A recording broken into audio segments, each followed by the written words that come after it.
Sa ngalan ng Ama, ng Anak, ng Espiritu Santo, Amen. sumainyo ang Panginoon. At sumayo rin. Mga kapatid, upang maging marapat gumanap sa banal na pagdiriwang, pagsisihan natin ang ating mga kasalanan.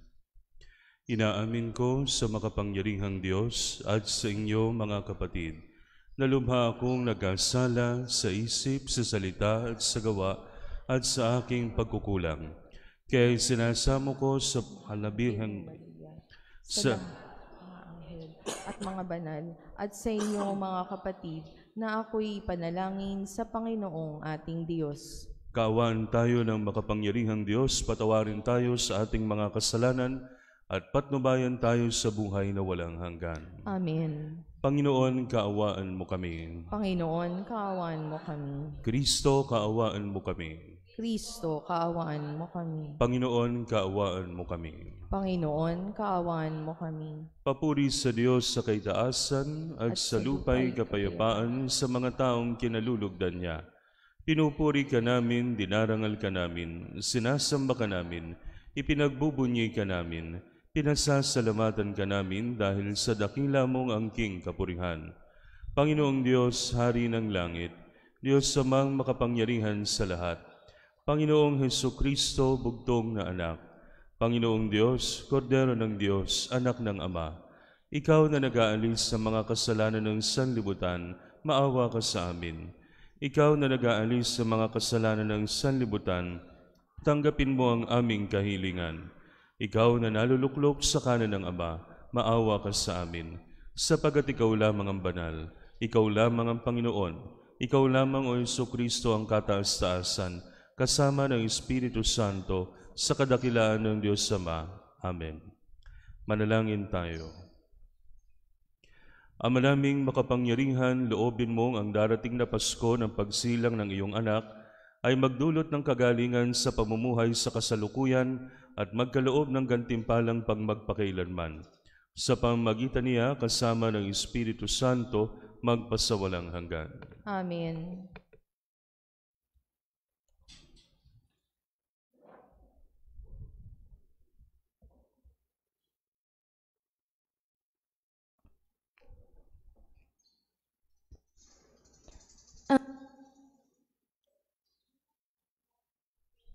Yes. Noong mga araw na iyon, ipinasabi ng Panginoon kay Ahaz, "Humingi ka sa akin ng palatandaan, maging sa kalaliman ng Sheol o sa kaitaasan ng langit." Sumagot si Ahaz, "Hindi po ako hihingi. Hindi ko susubukin ang Panginoon." Sinabi ni Isaías, "Pakinggan mo, sambahayan ni David. Kulang pa ba ang galitin ninyo ang mga tao, na pati ang aking Diyos ay inyong niyayamot? Kaya nga't ang Panginoon na rin ang magbibigay ng palatandaan. Maglilihi ang isang dalaga at manganganak ng lalaki, at ito'y tatawaging Emmanuel." Ang salita ng Diyos. Salamat sa Diyos.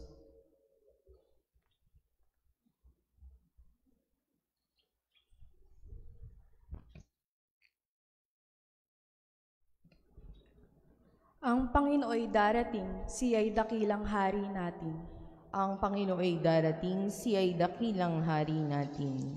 Ang buong daigdig, lahat ng naroon, may-ari ang Diyos, ating Panginoon. Ang mundo'y natayo at iyong sandigay, ilalim ng lupa, tubig kalaliman. Ang Panginooy darating, siya'y dakilang hari natin. Sino ang marapat umahon sa burol ng poon? Sinong ang aahon? Sinong papayagang pumasok sa templo? Sinong tutulutang pumasok na tao? Siya, na malinis ang isip at buhay, na hindi sumamba sa Diyos-Diyosan, tapat sa pangako na binitiwan. Ang Panginooy darating, siya'y dakilang hari natin. Ang Panginoong Diyos, pagpapalain siya, ililigtas siya't pawawalang sala, gayon ng sino mang lumalapit sa Diyos, silang lumalapit sa Diyos ni Jacob. Ang Panginooy darating, siya'y dakilang hari natin.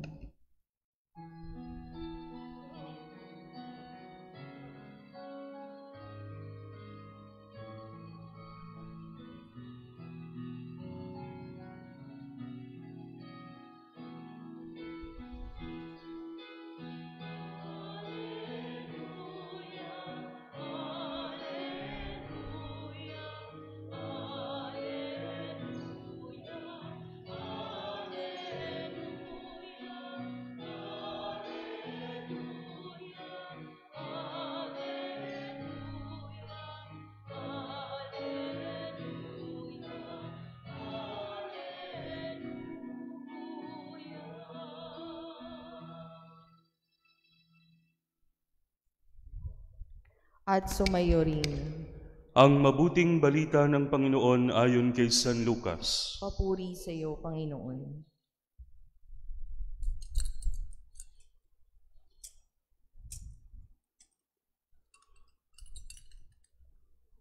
Nang ika-6 na buwan na ng pagdadalang tao ni Elizabeth, ang Anghel Gabriel ay sinugo ng Diyos sa Nazaret, Galilea, sa isang dalaga ng pangalay Maria. Siya'y nakatakda ng ikasal kay Jose, isang lalaki buhat sa lipi ni Haring David. Paglapit ng anghel sa kinaroroonan ng dalaga, binati niya ito, "Matuwa ka, ikaw ay kalugod-lugod sa Diyos," wika niya. "Sumasa iyo ang Panginoon."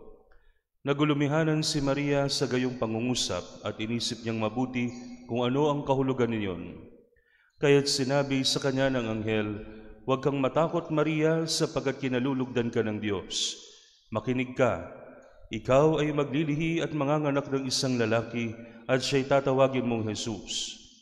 Magiging dakila siya, tatawaging anak ng kataas-taasan. Ibibigay sa kanya ng Panginoong Diyos ang trono ng kanyang amang si David. Maghahari siya sa angkan ni Jacob magpakailanman at ang kanyang paghahari ay walang hanggan." "Paano mangyayari ito gayong ako'y dalaga?" tanong ni Maria.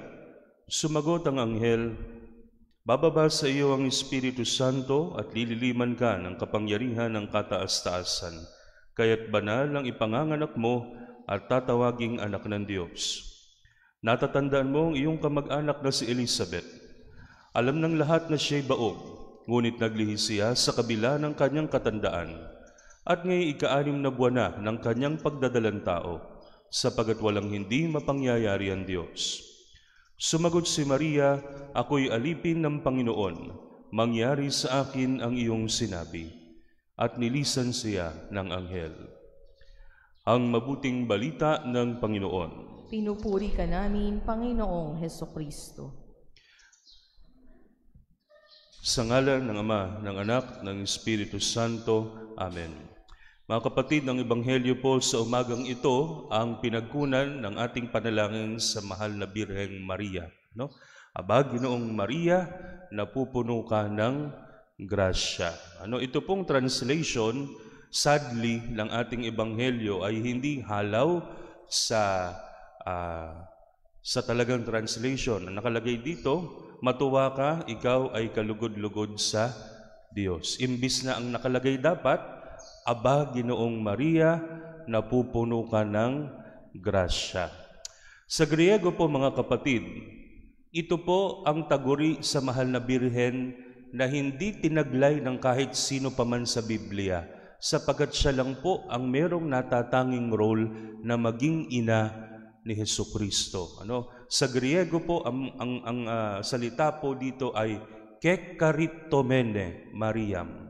Kekaritomene. Napupuno ka ng grasya. Pero may kasunod pa, ang Diyos ay sumasa iyo. Sa lumang tipan po, mga kapatid, walang babae, kahit sino sa lumang tipan, na sinabi na ang Diyos ay sumasa iyo. Laging puro mga lalaki, si David, si Jacob, si Abraham, silang lahat, si Isaac. Puro lalaki ang sinabihan nito. Pero dito po sa ating Ebanghelyo, bukod tangi ang mahal na Birhen ang sinabi na ang Diyos ay sumasa kanya. Sapagkat totoo naman nga po, simula po nung siya po ay ipaglihi hanggang sa siya'y umuo at hanggang sa katapusan ng kanyang buhay, kasama niya ang Diyos. Sino po yung Diyos? Good morning. Sino yung Diyos na kasama ni Maria? Si Jesus. Si Jesus po. Diyos po si Jesus. Kaya po, mga kapatid, mahalaga yung ating mga oo. Kailan ba tayo umoo? Kapag ka umoo tayo sa isang bagay, nangangailangan ito ng dedication. Kapag ka umoo tayo sa isang bagay, nangangailangan ito ng honesty. Kapag ka umoo tayo sa isang bagay, nangangailangan ito ng commitment. Halimbawa, mga kapatid, sa mga sakramento, ang unang gagawin na oo ng mga Katoliko ay yung oo sa binyag. Oo, oo po. Itinatakwil niyo ba si Satanas? Yun. Kamukha niyo rin yung mga nagsisimba sa binyag, hindi sumasagot. Ulitin po natin. Itinatakwil niyo ba si Satanas? Ayun. Good morning. Ayan. Tinatakwil niyo ba ang kanyang mga gawain? Opo, itinatakwil namin. Lahat maraming opo. Sa kasal, tinatanggap mo ba si ganyan bilang iyong asawa? Opo, Padre. Sa amin po mga pari, kami ordinahan, nangangako ka bang maging masunurin sa akin at sa aking maging kahalili? Opo, yun po ang sagot. Ano? At sa lahat ng ating inoohan mga kapatid, hindi lang ito nagre-require at nagdedemand sa atin na sagutin natin yung tanong. Kung hindi, gawin natin yung isang bagay na kaakibat ng ating pag-oo. Hindi lang tayo oo sa salita, kundi oo sa gawa. Ang mga kapatid, traditionally, ang misa pong ito, ang tawag dito ay Misa Aurea o ginintuang misa. Sapagkat noong unang panahon, mga kapatid, ang mga salita ni Maria dito sa binasa nating Gospel Book, ang nakalagay po rito, ako'y alipin ng Panginoon, mangyari sa akin ang iyong sinabi. Ito pong sagot ni Maria na ito sa bandang huli ay nakasulat sa ginto. Ito po ay yung iba ink, yung iba tinta. Pero yung kanyang mga salita na ito na ako'y alipin ng Panginoon, mangyari naman sa akin ang iyong sinabi, ito po ay nakasulat sa ginto. Sapagkat ang pag-oo ni Maria, ang gininto ang oo ni Maria ay hindi matatawaran. Dahil kung hindi dahil dito, hindi magkakaroon ng kaligtasan para sa atin. Sa araw pong ito, mga kapatid, patuloy tayong umoo sa Panginoon.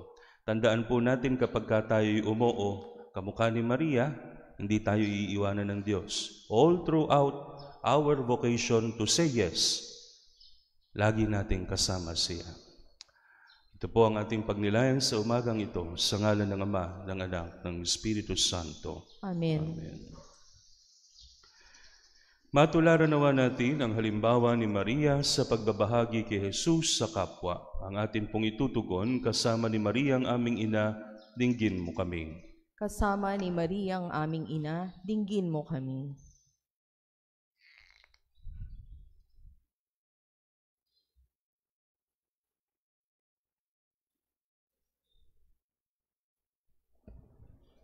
Sa paggabay ng mga obispo at kaparian, maging matatag nawa ang mga naglalakbay sa landas ng pananampalataya, manalangin tayo sa Panginoon. Kasama ni Maria ang aming ina, dinggin mo kami. Ang mga pinuno ng pamahalaan, naway itutulog anak ng Kasama ni Maria ang aming ina, dinggin mo kami.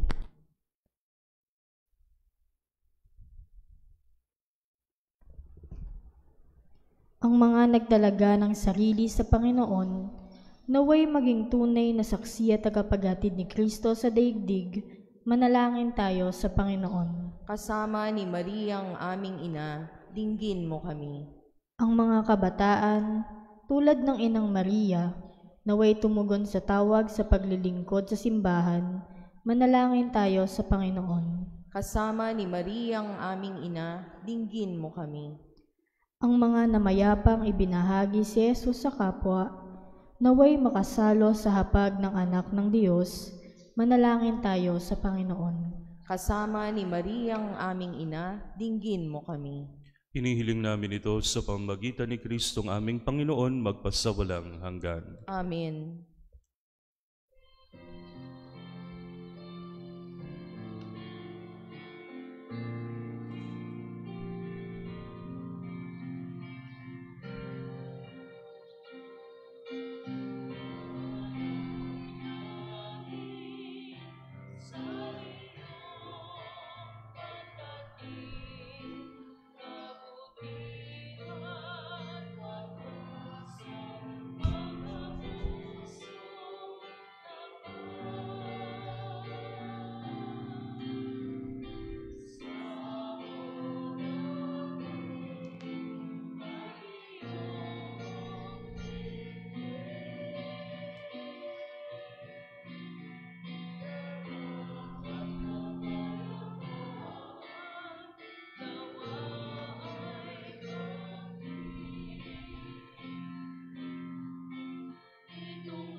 Mga kapatid, upang ang paghahain natin ay kalugdan ng Diyos Amang makapangyarihan. Tanggapin nawa ng Panginoon itong paghahain sa iyong mga kamay, sa kapurihan niya at karangalan sa ating kapakinabangan at sa buong sambayanan niyang banal.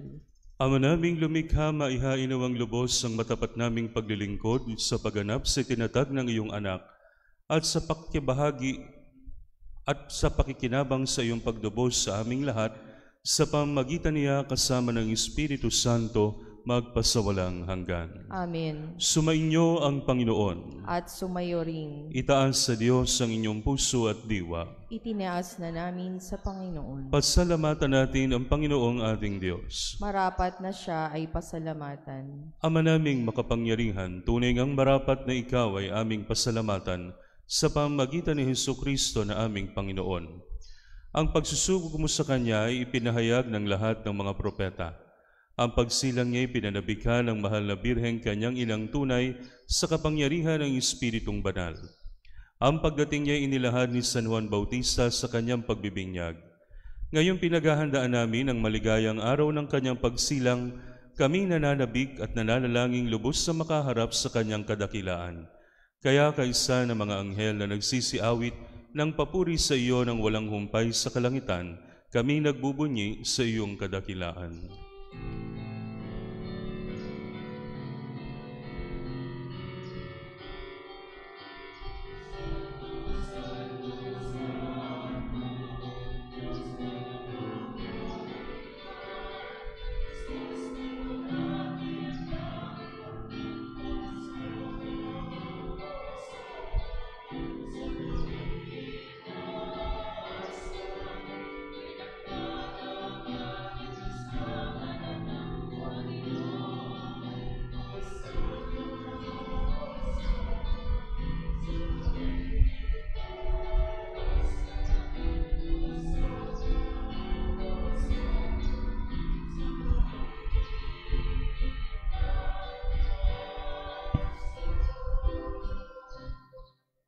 Ama naming banal, ikaw ang bukal ng tanang kabanalan, kahit sa pamamagitan ng iyong Espiritu gawin mong banal ang mga kaloob na ito, upang para sa amin maging katawan at dugo ng aming Panginoong Hesukristo.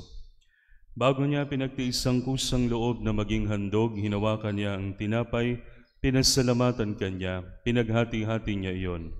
Iniabot sa kanyang mga alagad at sinabi, "Tanggapin ninyong lahat ito at kanin, ito ang aking katawan na ihahandog para sa inyo."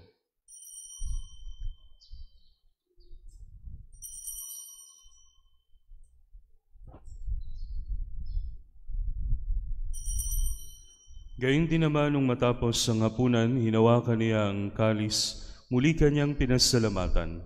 Iniabot niya ang kalis sa kanyang mga alagad at sinabi, "Tanggapin ninyong lahat ito at inumin. Ito ang kalis ng aking dugo ng bago at walang hanggang tipan. Ang aking dugo na ibubuhos para sa inyo at para sa lahat sa ikapagpapatawad ng mga kasalanan. Gawin ninyo ito sa pag-alala sa akin."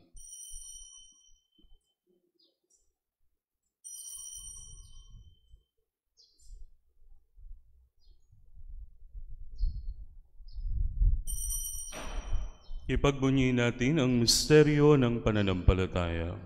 Si Kristo'y namatay, si Kristo'y nabuhay, si Kristo'y babalik sa wakas ng panahon. Ama, ginagawa namin ngayon ang pag-alala sa pagkamatay at muling pagkabuhay ng iyong anak, kaya tiniaalay namin sa iyo ang tinapay na nagbibigay buhay at ang kalis na nagkakaloob ng kaligtasan.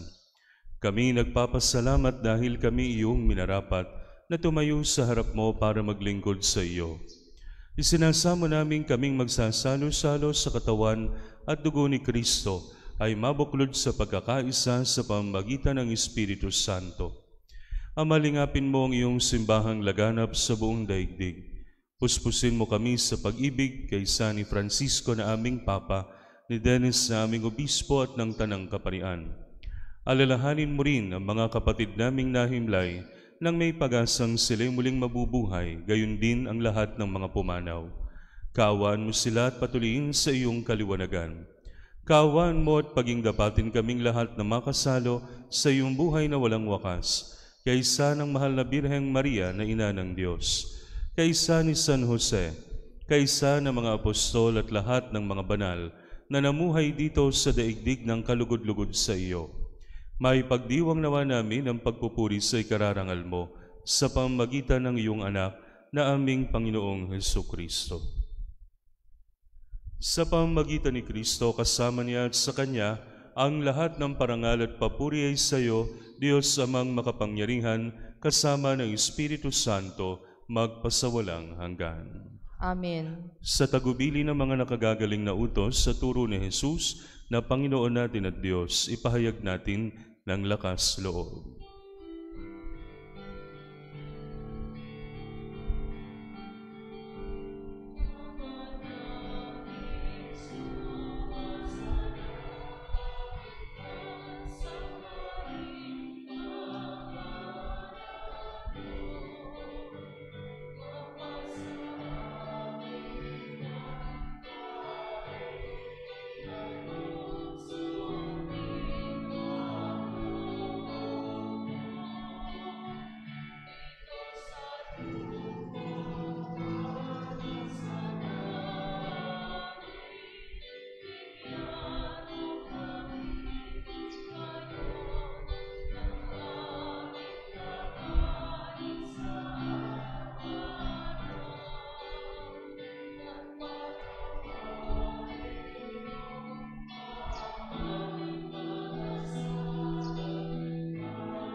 Hinihiling namin kami, Diyos, sa lahat na masama, pagkalooban ng kapayapaan araw-araw, iligtas sa kasalanan at ilayo sa lahat ng kapahamakan, samantalang aming pinananambikan ang dakilang araw ng pagpapahayag ng tagapagligtas naming si Jesucristo.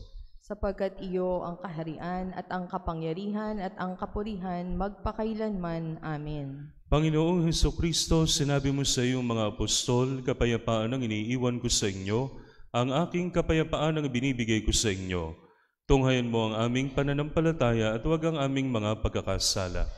Pagkalooban mo kami ng kapayapaan at pagkakaisa ayon sa iyong kalooban, kasama ng Espiritu Santo, magpasawalang hanggan. Amen. Ang kapayapaan ng Panginoon ay laging sumainyo. At sumayo rin. Magbigayan kayo ng kapayapaan sa isa't isa.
Ito ang kordero ng Diyos. Ito ang nag-aalis ng mga kasalanan ng sanlibutan. Mapalad ang mga inaanyayahan sa kanyang banal na piging. Panginoon, hindi ako karapat-dapat na magpatuloy sa iyo, Ngunit sa isang salita mo lamang ay gagaling na ako.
Manalangin tayo. Ama naming mapagmahal, ang pinagsaluhan namin ngayon sa ikapagpapatawad ng mga kasalanan ay magpaging dapat nawang kami maging handa para sa Pasko ng pagsilang ng iyong anak na siyang namamagitan kasama ng Espiritu Santo magpasawalang hanggan. Amen. Sumainyo ang Panginoon. At sumayo rin. Pagpalain kayo ng makapangyarihang Diyos Ama, Anak at Espiritu Santo. Amen. Umayo kayong taglay ang kapayapaan ni Kristo. Salamat sa Diyos.